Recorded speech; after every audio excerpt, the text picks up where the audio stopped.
नमस्कार। आज हम 2025 में जावास्क्रिप्ट की दुनिया में थोड़ा गहराई से उतर रहे हैं और ख़ास तौर पर ये जो उलझन है ना कि कौन सा फ्रेमवर्क चुने। हमारे पास एक लेख है, जावास्क्रिप्ट फ्रेमवर्क की तुलना 2025। उससे कुछ ज़रूरी पॉइंट्स हैं। रिएक्ट, एंगुलर और व्यू, यही 3 बड़े नाम हैं। तो इरादा ये है कि आज हम इन तीनों की मतलब अभी क्या हालत है, क्या इनकी ताकतें हैं, कहाँ थोड़ी कमजोरियां हैं और मार्केट में इनकी जगह कहाँ है, इसे समझें, ताकि कोई अगर सीख रहा है तो उसे थोड़ी आसानी हो फैसला लेने में। अच्छा, तो पहले एक नजर डालते हैं कि कौन कहाँ खड़ा है बाजार में। रिएक्ट वो तो करीब 40% मार्केट शेयर के साथ सबसे आगे है। हाँ, ये काफी दिलचस्प है।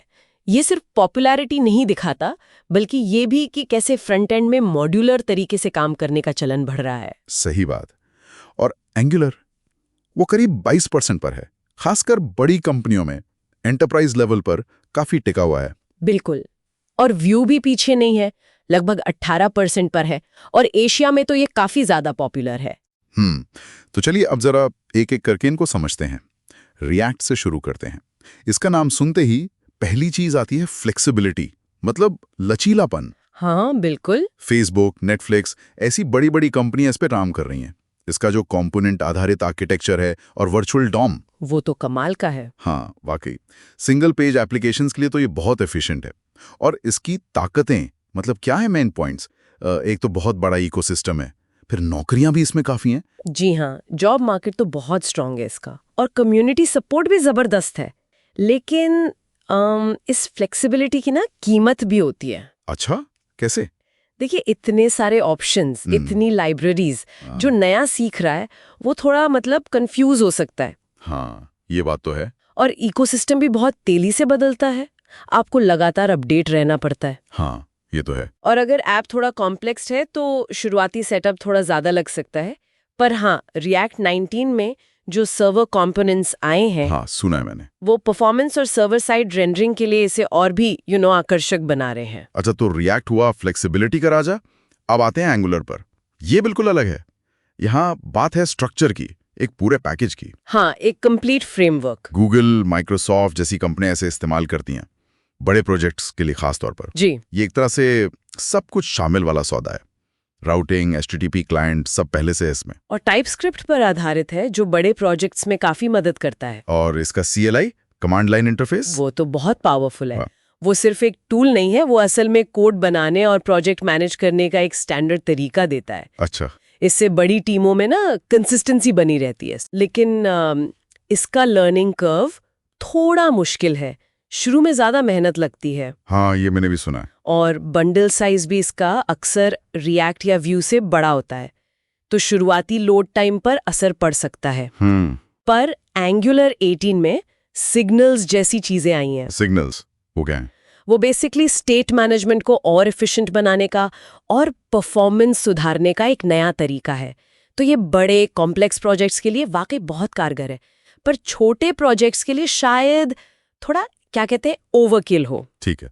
और फिर आता है व्यू, इन दोनों के बीच में कहीं। हाँ, कह सकते हैं एक अच्छा संतुलन बनाता है ये। इसे प्रोग्रेसिव फ्रेमवर्क कहते हैं।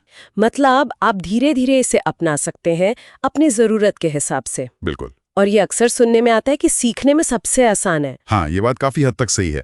इसका लर्निंग कर्व वाकई काफी दोस्ताना है। छोटे से मीडियम साइज के प्रोजेक्ट्स के लिए बढ़िया माना जाता है। इसका डॉक्यूमेंटेशन भी कहते हैं बहुत अच्छा है। जी हाँ, डॉक्यूमेंटेशन तो इसका शानदार है और सिंटैक्स भी HTML जैसा लगता है, तो फ्रंट एंड वालों को जल्दी समझ आता है। परफॉर्मेंस भी अच्छी है। लेकिन एक बात ध्यान रखनी होगी। क्या? रिएक्ट के मुकाबले इसका इकोसिस्टम और जॉब मार्केट वो अभी भी थोड़ा छोटा है, खासकर एशिया के बाहर। अच्छा। पर व्यू 3 अब काफी मैच्योर हो गया है और उसमें जो कंपोजिशन API आया है उसने इसे और फ्लेक्सिबल बना दिया है। रिएक्ट जैसी चॉइस की उलझन भी नहीं उतनी। तो ये उन लोगों के लिए बढ़िया है जो एंगुलर जैसा थोड़ा स्ट्रक्चर चाहते हैं और रिएक्ट जैसी थोड़ी फ्लेक्सिबिलिटी भी, एक तरह का मिडिल ग्राउंड। तो अगर सीखने के हिसाब से देखें, क्या क्रम बनता है? व्यू सबसे जल्दी? हाँ, लगता तो यही है। फिर रिएक्ट? हाँ, और एंगुलर शायद सबसे ज्यादा टाइम लेता है। लेख के हिसाब से व्यू में शायद 2 से 4 हफ्ते लग सकते हैं प्रोडक्टिव होने में। रिएक्ट में करीब 3 से 6 हफ्ते। और एंगुलर? एंगुलर में 6 से 10 हफ्ते भी लग सकते हैं। अच्छा, और जॉब मार्केट और सैलरी के लिहाज से? देखिए, जॉब्स के मामले में तो रिएक्ट ही आगे है, खासकर अमेरिका और बड़े टेक हब्स में। एंगुलर की पकड़ यूरोप और एंटरप्राइज नौकरियों में ज्यादा मजबूत है। और व्यू जैसा हमने कहा, एशिया में बहुत पॉपुलर है, तो वहाँ मौके अच्छे हैं। परफॉर्मेंस की बात करें तो देखिए, तीनों ही काफी केपेबल है आजकल। पर हाँ, व्यू का जो शुरुआती बंडल साइज है वो आमतौर पर सबसे कम होता है, तो कुछ मामलों में वो थोड़ा तेज हो सकता है। तो फिर चुनाव कैसे करें? मतलब अगर किसी को जॉब सिक्योरिटी और फ्लेक्सिबिलिटी चाहिए तो शायद रिएक्ट, हाँ। और अगर कोई बड़ी कंपनी में है या उसे एकदम स्ट्रक्चर्ड तरीका पसंद है, तो एंगुलर एक सेफ बेट है। और जो बिल्कुल नए हैं या जल्दी कुछ बनाना चाहते हैं, उनके लिए व्यू एक शानदार शुरुआत हो सकती है। बिल्कुल।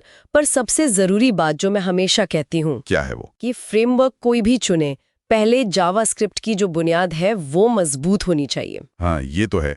कंपोनेंट कैसे काम करते हैं, स्टेट मैनेजमेंट क्या बला है, टेस्टिंग क्यों जरूरी है, ये कॉन्सेप्ट समझने जरूरी हैं। सही कहा। क्योंकि ये स्किल्स हर फ्रेमवर्क में काम आएंगे। फ्रेमवर्क तो आते जाते रहते हैं, पर ये फंडामेंटल्स टिके रहते हैं। तो कुल मिलाकर बात यह है कि 2025 में रिएक्ट, एंगुलर या व्यू तीनों ही अच्छे विकल्प हैं। हाँ, कोई गलत चॉइस नहीं है इनमें से। रिएक्ट करियर के लिए शायद सबसे सेफ, एंगुलर बड़े सिस्टम्स के लिए भरोसेमंद, और व्यू सीखने और तेजी से काम शुरू करने के लिए लाजवाब। बस जरूरी है कि शुरुआत की जाए। और यहाँ एक सवाल मैं छोड़ना चाहूंगी सोचने के लिए। हाँ, बताइए। ये जो नई चीजें आ रही हैं, जैसे सर्वर कंपोनेंट्स जो रिएक्ट में आ गए हैं और शायद आगे और फ्रेमवर्क्स में भी आए, क्या ये अगले 5 सालों में फ्रंट एंड डेवलपमेंट का पूरा नजारा ही बदल देंगी?